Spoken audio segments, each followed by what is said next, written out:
এই কোটা আন্দোলনকারীদের complete shutdown, আর তার ফলাফল আজকে এই অবস্থা। সমস্ত দাবি মেনে নেওয়ার পরেও তাদের আর সে শাটডাউন শেষ হয় না। কী কারণে আমি বুঝি না। আমরা তো সম্পূর্ণ দাবি মেনে নিয়েছি, একটা মানলে আর একটা, আর একটা মানলে আর একটা, আর এর ফল আজকে জ্বালিয়ে পুড়ে সব একদিকে সরকার, আর আজকে কত মানুষ জীবন হারালো, কতগুলি মানুষ পঙ্গু হয়ে যাচ্ছে, কতগুলি মানুষ।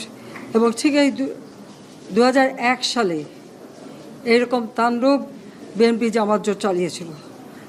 আওয়ামী লীগের প্রায় 21,000 নেতাকর্মী হত্যা করে, কত মানুষ গুলি খেয়ে তাদের ঘর বাড়ি হাত পা কেটে দেওয়া, চোখ তুলে দেওয়া, মেয়েদের রেপ করা, এই তাণ্ডব ছিল।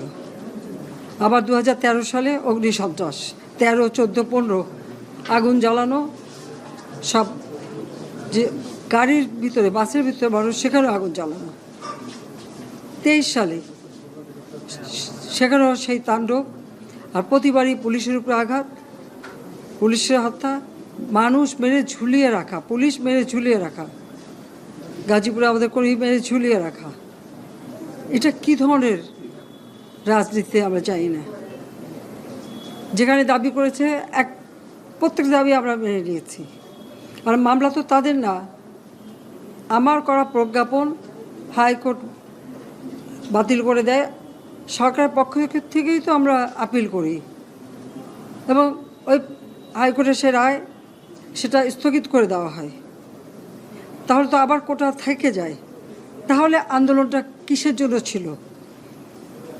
একেবারে শাটডাউন করে সবাইকে তারপরে মারা।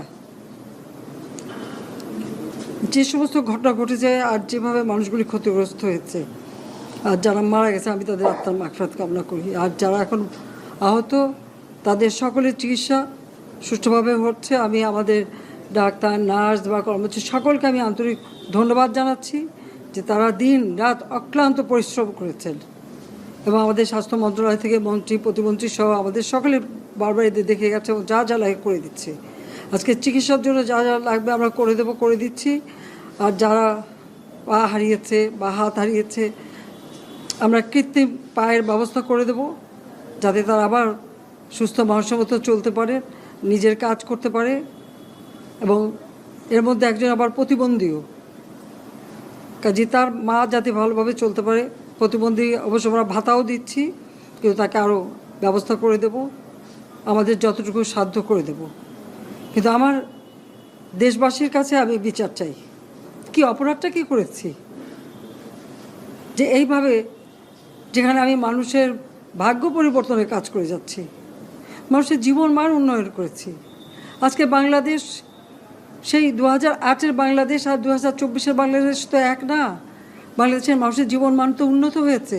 আমাদের অর্থনীতি আজকে কত কত উপরে উঠে গিয়েছিল, এবং এটা মনে হলো যে এটা আর কিছুই না। এটা আমাদের অর্থনীতিকে সম্পূর্ণ পঙ্গু করে দিয়ে বাংলাদেশকে আবার ভিক্ষুকের জাতি করে দেওয়া, এটাই বোধহয় এদের পিছনে ষড়যন্ত্র। সেটাই হচ্ছে সবথেকে দুঃখজনক, যে দিন রাত অক্লান্ত পরিশ্রম করে বাংলাদেশটাকে যখন একটা জায়গায় নিয়ে আসলাম, আজকে সেখানে দেখি এই একদিকে জ্বালাও পোড়া সব কিছু। ঠিক যে প্রতিষ্ঠানগুলি মানুষের সেবা দেয়, আজকে মেট্রো রেলে চড়ে মানুষ কত অল্প সময়ের মধ্যে সময় বাঁচিয়ে কর্মস্থলে পৌঁছাতে পারতো, আবার ফিরতে পারতো। সেখানে ছাত্ররা, চাকরিজীবী, সাধারণ মানুষ সবাই তো যেতে পারতো। সেই স্টেশনগুলি পুড়িয়ে এখন ট্রাফিক জ্যাম, মানুষের কষ্ট। আমি তো কষ্ট লাঘব করেছি, কিন্তু যারা এইভাবে আগুন দিয়ে পুড়িয়ে মানুষের সে কষ্টে আবার ফেলে দিল, তাদের বিচার দেশের মানুষকেই করতে হবে। আমি খালি সকলের সহযোগিতা চাই। আর এইভাবে মায়ের কোল খালি হোক, এটা আমি চাই না। কারণ আমি তো বাবা মা সব হারিয়েছি, আমি তো জানি হারাবার ব্যথা কত কষ্ট। কিন্তু সেই কষ্ট বুকে নিয়েই তো ফিরে আসতে এদেশের মানুষের জন্য। এখানে আমার তো কোনো চাওয়া পাওয়া নাই। আমি তো আমাদের ছেলে মেয়ের জন্য কিছু করিনি, শুধু তাদের লেখাপড়া, নিজেরাই চাকরি করছে, নিজেরাই পড়েছে। আমি কতটুকু করতে পেরেছি, কিন্তু আমি দেশের মানুষের জন্য করেছি। আজকে অন্তত মানুষের ভাত কাপড়ের ব্যবস্থা, চিকিৎসার ব্যবস্থা, তাদের কাজের সংস্থা সবই তো করে দিচ্ছিলাম। যখন আমরা এক উন্নয়নশীল দেশের মর্যাদা পেলাম, তখনই এই তাণ্ডব করে ঠিক যে জায়গাগুলি মানুষের সেবা করবে সেই জায়গাগুলিতেই আঘাত, শিক্ষা প্রতিষ্ঠানে হল ভেঙে দেওয়া। সবচেয়ে দুর্ভাগ্য যে ভিসির বাড়িতে আগুন দেওয়া। এর আগেও একবার ঢাকা ইউনিভার্সিটিতে ভিসির বাড়িতে আগুন দিয়েছিল, আপনাদের মনে আছে। রংপুরে সেখানে আগুন দিয়েছে, ময়মনসিংহ কৃষি বিশ্ববিদ্যালয় থেকে শুরু করে বিভিন্ন জায়গায় এই তাণ্ডব চালিয়েছে। রাজশাহীতে এই তাণ্ডব চালিয়েছে। বিশ্ববিদ্যালয়গুলিতে সেশন জট ছিল, আমি সরকার আসার পর থেকে কোনো সেশন জট নাই। লেখাপড়ার মান উন্নত করা, যাতে এখান থেকে পড়ে আবার বিদেশেও পড়তে হবে, সেই ব্যবস্থাও করে দিয়েছি। কিন্তু তারপরেও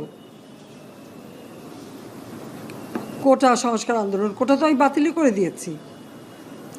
আমি আহ্বান করেছিলাম যে একটু ধৈর্য ধরো, হাইকোর্টে শুনানি হবে, হাইকোর্ট যে রায় দেয় না। তারপরেও এই আন্দোলন হবে। আজকে এই যে এতগুলি মানুষের জীবনের ক্ষতি হলো, এতগুলি পরিবার ক্ষতি হলো, এর দায় দায়িত্ব কাদের? আমি দেশবাসীর কাছে সেই আহ্বান জানাবো যে এই ধরনের ধ্বংসযজ্ঞের জন্য এই দেশকে নিয়ে আর কেউ চালাতে না পারে। আমি সকলে সাহায্য চাই। আর আমি চাই না এভাবে মায়ের কোল খালি হোক আর এভাবে মানুষ অসহায় হয়ে পড়ুক। এই হাসপাতালটাই তো আজকে আপনারা দেখেন কত সুন্দরভাবে করে দিয়েছে। কিছু নেই হাসপাতালে, একটা লিফটও ছিল না আমি যখন সরকারে আসি। আর সেই হাসপাতালও আমার আব্বা স্বাধীনতার পর জাতির পিতা বঙ্গবন্ধু শেখ মুজিবই করে দিয়েছিলেন। আমি সেটা উন্নতি করেছি বলেই তো আজকে চিকিৎসা দিতে পারছি, নইলে এত রোগীর চিকিৎসা দেওয়া কোনোদিন সম্ভব হতো না। তো আমার কি এটাই অপরাধ যে আমি মানুষের জীবন মান উন্নত করার জন্য কাজ করেছি আর সেই জায়গাগুলিকে হামলা করতে হবে? কোভিড-19-এর সময় যেখানে আমরা সব থেকে ভালোভাবে মানুষের চিকিৎসা দিতে পেরেছি, সেই কোভিড হাসপাতাল সেখানে আগুন দিয়েছে। এটা কি ধরনের খেলা? আমরা নিজেরা এই সমস্ত জিনিস নিয়ে অনেক ভিন্ন মত পোষণ করছি। কেউ কেউ এই জিনিসটাকে ভিন্ন খাতে প্রবাহিত করার চেষ্টা করছি, সেটা আমাদের জন্য মঙ্গলজনক হবে না। আজকে যদি আমার যে উপদেশ আমি কিছু দিয়ে যাব সেটা যদি আপনারা গ্রহণ করেন, আপনারা লাভবান হবেন, আমি এটা আপনাদের নিশ্চিত করছি। আমরা নিজেরা ভেদাভেদ সৃষ্টি না করি, আমরা নিজেরা ইউনাইটেড থাকি।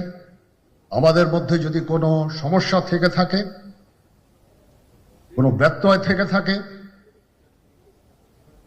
কোনো গ্রিভান্সেস থেকে থাকে, সেটা আমরা আলোচনার মাধ্যমে সমাধান করব। এটার জন্য ডানে বায়ে দৌড়িয়ে কোনো লাভ হবে না, নিজের ক্ষতি ছাড়া কোনো লাভ হবে না। আমি আপনাদের এই জিনিসটা নিশ্চিত করে দিচ্ছি।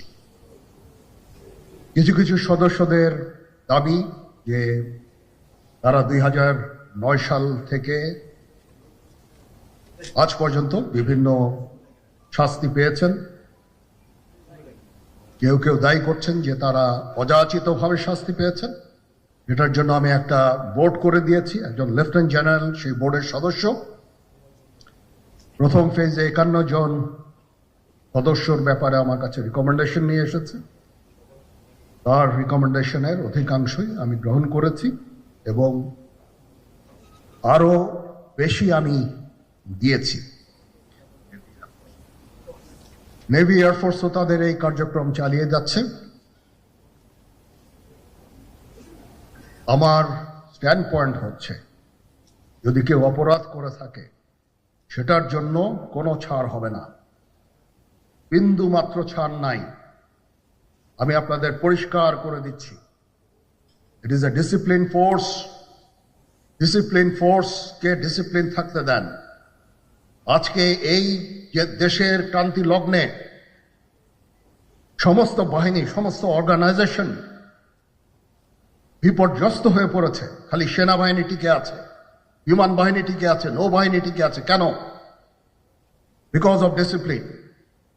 তারপরেও আমি আমার অফিসারকে আদেশ দিয়েছি, যদি সামান্যতম কোনো সন্দেহের অবকাশ থাকে, কোনো কার বিরুদ্ধে যেই অ্যাকশন নেওয়া হয়েছে, অপরাধী কিনা যদি সামান্য কোনো সন্দেহের অবকাশ থাকে, সেটা তাদের ফেভারে যাবে। এটা হচ্ছে আমার ঢালাও নির্দেশ। সেই হিসাবে বিভিন্ন প্রস্তাব আমার কাছে এসেছে। কোনো কোনো প্রস্তাবে আমি আরো আমার নিজে থেকে যোগ করে আরো বেশি আমি নিয়েছি।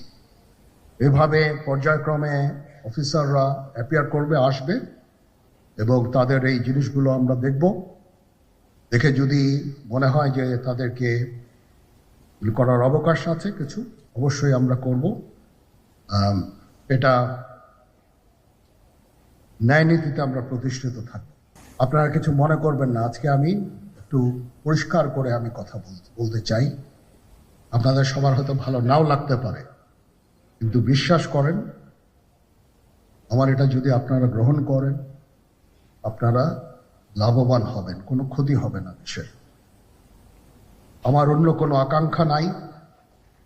আমার একটাই আকাঙ্ক্ষা, দেশ এবং জাতিটাকে একটা সুন্দর জায়গায় রেখে ছুটি করা। I had enough. Was last 7-8 months I had enough. আমি চাই দেশ এবং জাতিকে একটা সুন্দর জায়গায় রেখে আমরা সেনানিবাসে ফেরত আসব। আরেকটা জরুরি বিষয় যেটা আমি ভাবলাম যে আপনাদের সাথে আমি শেয়ার করি। দেশের এই আইন শৃঙ্খলা পরিস্থিতি খারাপের পিছনে কিছু কারণ আছে। প্রথম কারণটা হচ্ছে যে আমরা নিজেরা হানাহানির মধ্যে ব্যস্ত, একজন আরেকজনের বিরুদ্ধে বিষোদ্গারে ব্যস্ত। এটা একটা চমৎকার সুযোগ অপরাধীদের জন্য। যেহেতু আমরা একটা অরাজক পরিস্থিতির মধ্যে বিরাজ করছি, তারা খুব ভালোভাবেই জানে যে এই সময়ে যদি এই সমস্ত অপরাধ করা যায় তাহলে এখান থেকে পরিত্রাণ পাওয়া সম্ভব। সেই কারণে এই অপরাধগুলো হচ্ছে।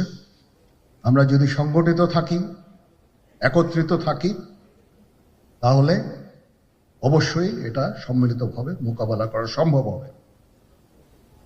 Police, RAB, BGB, DGFI, NSI এগুলো দেশের জন্য অত্যন্ত গুরুত্বপূর্ণ কাজ করেছে অতীতে। খারাপ কাজের সাথে অসংখ্য ভালো কাজ করেছে। আজকে যে দেশের স্থিতিশীলতা, দেশটাকে যে এত বছর স্থিতিশীল রাখা হয়েছে, এটার কারণ হচ্ছে এই সশস্ত্র বাহিনীর বহু সেনা সদস্য, সিভিলিয়ান সবাই মিলে এই অর্গানাইজেশনগুলোকে, অসামরিক, সামরিক সবাই মিলে এই অর্গানাইজেশনগুলোকে এফেক্টিভ রেখেছে। সেই জন্য আজকে সুন্দর, এতদিন ধরে আমরা একটা সুন্দর পরিবেশ পেয়েছি। এর মধ্যে যারা কাজ করেছে, যদি অপরাধ করে থাকে সেটা শাস্তি হবে, অবশ্যই শাস্তি হতে হবে। না হলে এই জিনিস আবার ঘটবে। আমরা সেটাকে বন্ধ করতে চাই চিরতরে, কিন্তু তার আগে মনে রাখতে হবে আমরা এমনভাবে কাজটা করব এই সমস্ত অর্গানাইজেশনগুলো যেন আন্ডারমাইন না হয়। আজকে পুলিশ সদস্য কাজ করছে না, একটা বিশাল বড় কারণ হচ্ছে অনেকের বিরুদ্ধে মামলা, অনেকে জেলে। RAB, BGB, DGFI, NSI panicked. বিভিন্ন দোষারোপ, খুন ইত্যাদি তদন্ত চলছে। অবশ্যই তদন্ত হবে, দোষীদের বিচারের আওতায় আনতে হবে। এমনভাবে কাজটা করতে হবে যেন এই অর্গানাইজেশনগুলো আন্ডারমাইন না হয়। এই অর্গানাইজেশনগুলোকে যদি আন্ডারমাইন করে আপনারা মনে করেন যে দেশের শান্তি শৃঙ্খলা বিরাজ করবে, সবাই শান্তিতে থাকবেন, এটা হবে না, সেটা সম্ভব না। আমি আপনাদের পরিষ্কার করে বলে দিচ্ছি, এই দেশের শান্তি শৃঙ্খলা রক্ষার দায়িত্ব খালি সেনাবাহিনীর না। 2 লক্ষ পুলিশ আছে, বিজিবি আছে, র্যাব আছে, আনসার ভিডিপি আছে, আমার আছে হচ্ছে 30,000 সৈন্য। এদেরকে আমি এই যে একটা বিরাট ভয়েড, আমি এই 30,000 সৈন্য দিয়ে আমি কিভাবে এটা পূরণ করব? 30,000 থাকে, আবার 30,000 চলে যায় ক্যান্টনমেন্টে, আরো 30,000 আসে। এটা দিয়ে আমরা দিন রাত আমরা চেষ্টা করে যাচ্ছি। এখানে যে সমস্ত উচ্ছৃঙ্খল কাজ হয়েছে সেটা আমাদের নিজস্ব তৈরি, এটা আমাদের নিজস্ব ম্যানুফ্যাকচার, আমরা নিজস্ব এইগুলো তৈরি করেছি। এই বিপরীতমুখী কাজ করলে এসে কখনো শান্তি শৃঙ্খলা আসবে না, এই জিনিসটা আপনাদের মনে রাখতে হবে।